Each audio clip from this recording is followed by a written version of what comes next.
The heartbreak came without warning. 3 weeks to Nysc, Rita's boyfriend of 2 years sat her down in a cafe near campus and dropped the words like a bomb. "I don't think we're working anymore," he said, eyes shifting away. "You deserve more." Just like that, he ended her first ever relationship. The one she thought would end in wedding bells and a shared life. No explanations. No room for questions.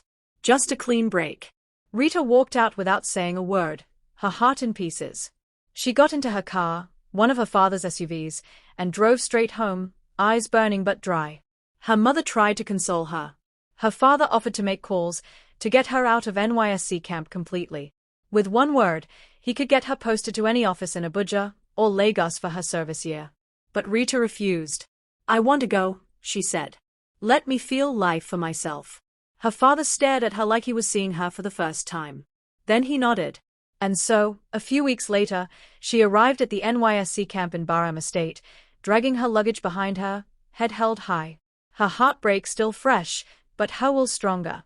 From the first moment she stepped into camp, heads turned. Rita was effortlessly beautiful, tall, light-skinned, with legs that seemed to go on forever.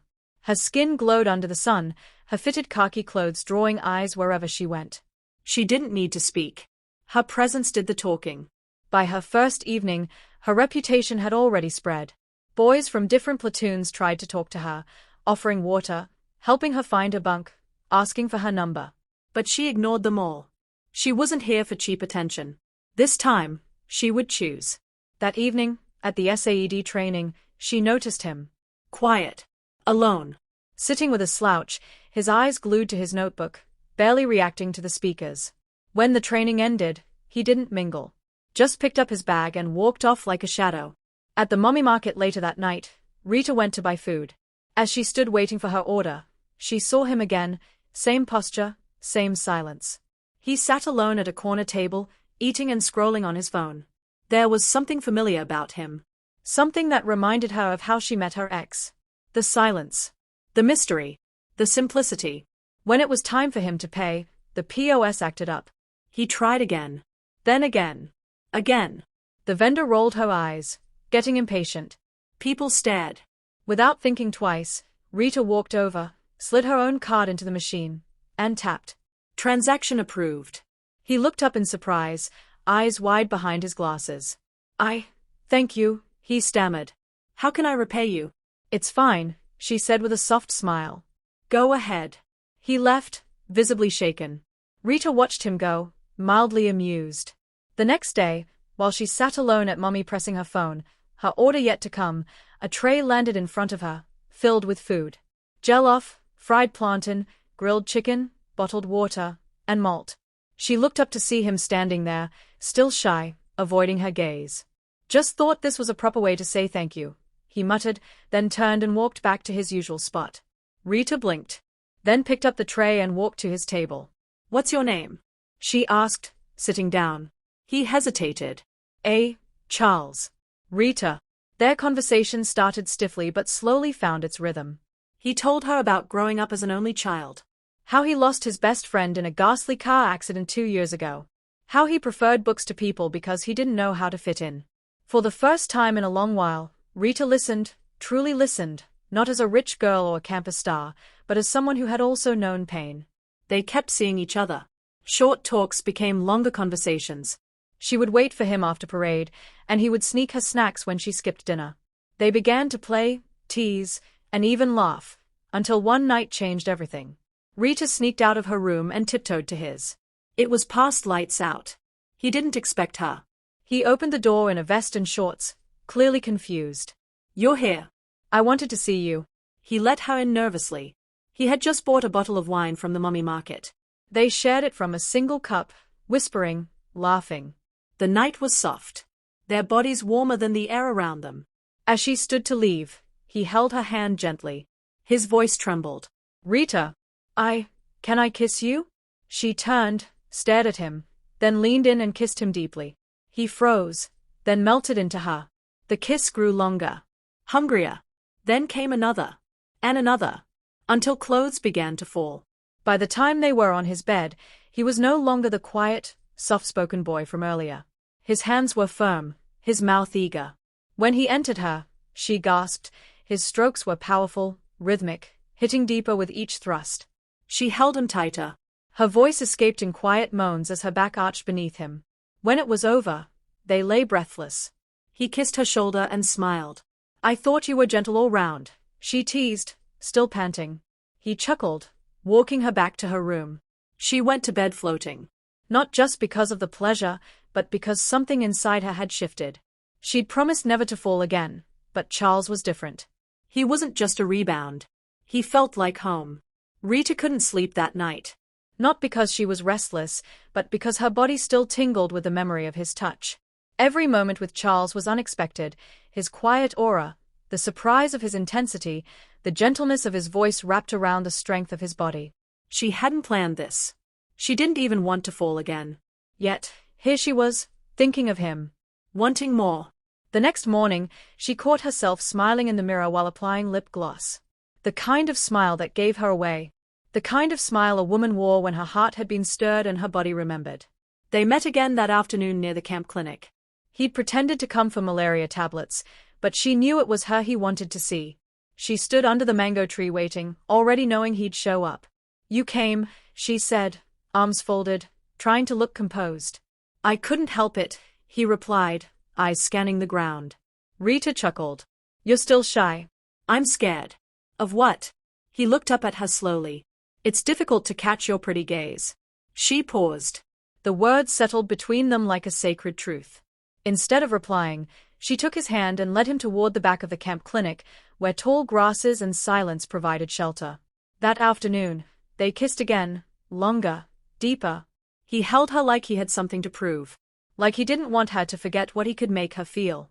Her knees nearly buckled when his hands trailed under her shirt, but she stopped him. "Not here," she whispered, teasing. The fire between them grew by the day. They met often, behind the dorms, inside abandoned classrooms, under the trees when others were at parade. Every stolen moment became a memory. Every kiss a promise. Their intimacy deepened, not just physically, but emotionally. She told him about her ex, about how broken she had been just weeks before camp. He listened, eyes burning with something that looked like silent rage. "Whoever hurt you," he said one night, "has no idea what he lost." She smiled at him. "But I do." The tenderness he showed her outside the bedroom was even more alluring. He bought her hand-squeezed sobo, peeled oranges for her, and saved the best akra for Mami whenever she missed breakfast. He was consistent. Real. He didn't try to impress. He just cared. One Sunday evening, they took a stroll to the back gate, walking hand in hand, talking about life after camp. That was when he stopped. "I want you to meet my mom." She turned sharply. "What?" "She's coming to pick me after camp. I want her to meet you." Rita blinked. That wasn't a casual thing. In Nigeria, meeting the mother was spiritual. "You sure?" she asked. He nodded. "You matter to me." Her heart fluttered. For someone so reserved, Charles was deeply intentional. That night, they made love again, this time in his room under the stars pouring in from the open window. It was slow, sensual, filled with emotion.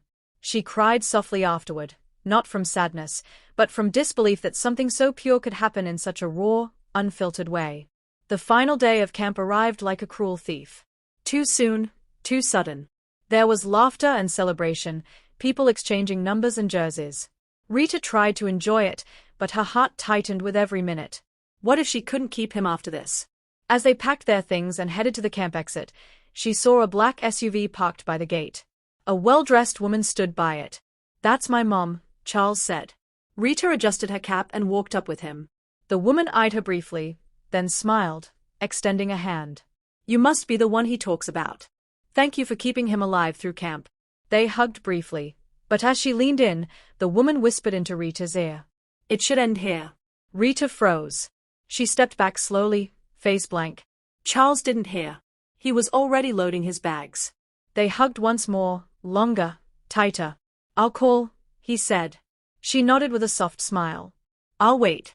But her heart had dropped. Back at home, she barely lasted 2 days before breaking down in tears. Her father, seeing her curled up on the living room couch in her nightgown, sat beside her. "Talk to me, baby." "I think I lost him," she whispered. "His mother doesn't want me." She poured everything out. The pain, the confusion, the intensity of their time together. Her father listened silently, his expression unreadable. The next morning, he called her into his office. "Take my latest Range Rover," he said, handing her the key fob. "Go and visit him and his mother. But wear your best. Dress like my daughter. And invite them to dinner." She stared at him, confused. "Why?" "'Cause sometimes, people only respect what they see." Rita got dressed in a way Charles had never seen. Silk blouse tucked into tailored jeans, light makeup, and the kind of elegance only wealth could buy. Her dress hugged her curvy figure, her heels clicking with confidence as she stepped out of the car in front of Charles's house. He didn't recognize her at first. "Rita?" he asked, stunned. She smiled softly. "Hi, Charles." His mother came out, curious. One look at the car, the driver, and Rita's poise, and her jaw dropped. "Good afternoon, Ma," Rita said politely. "I came to invite you both to dinner at my father's home tonight." They accepted. Hours later, they followed her car in theirs, arriving at a mansion nestled in the heart of Icoy. The gates alone were enough to make a statement. Charles's mother stepped into the living room and almost lost her balance. Expensive paintings, marbled floors, a private chef, and then, her host. A man only seen in magazines and Forbes Africa. Rita's father greeted them with a charming smile.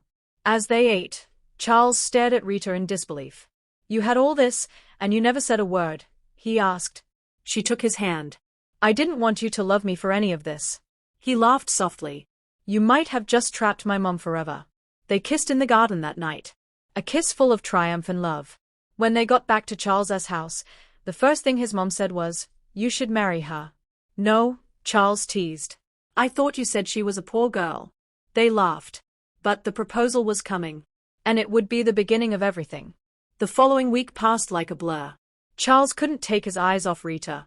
Not because of her beauty, though that alone could stop traffic, but because of the secret she carried so well. The poise. The grace.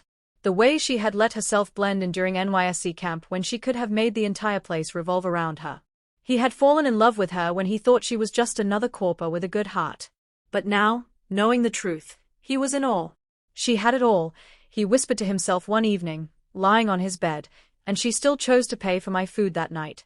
His mother hadn't stopped talking about her either. Gone were the snide remarks.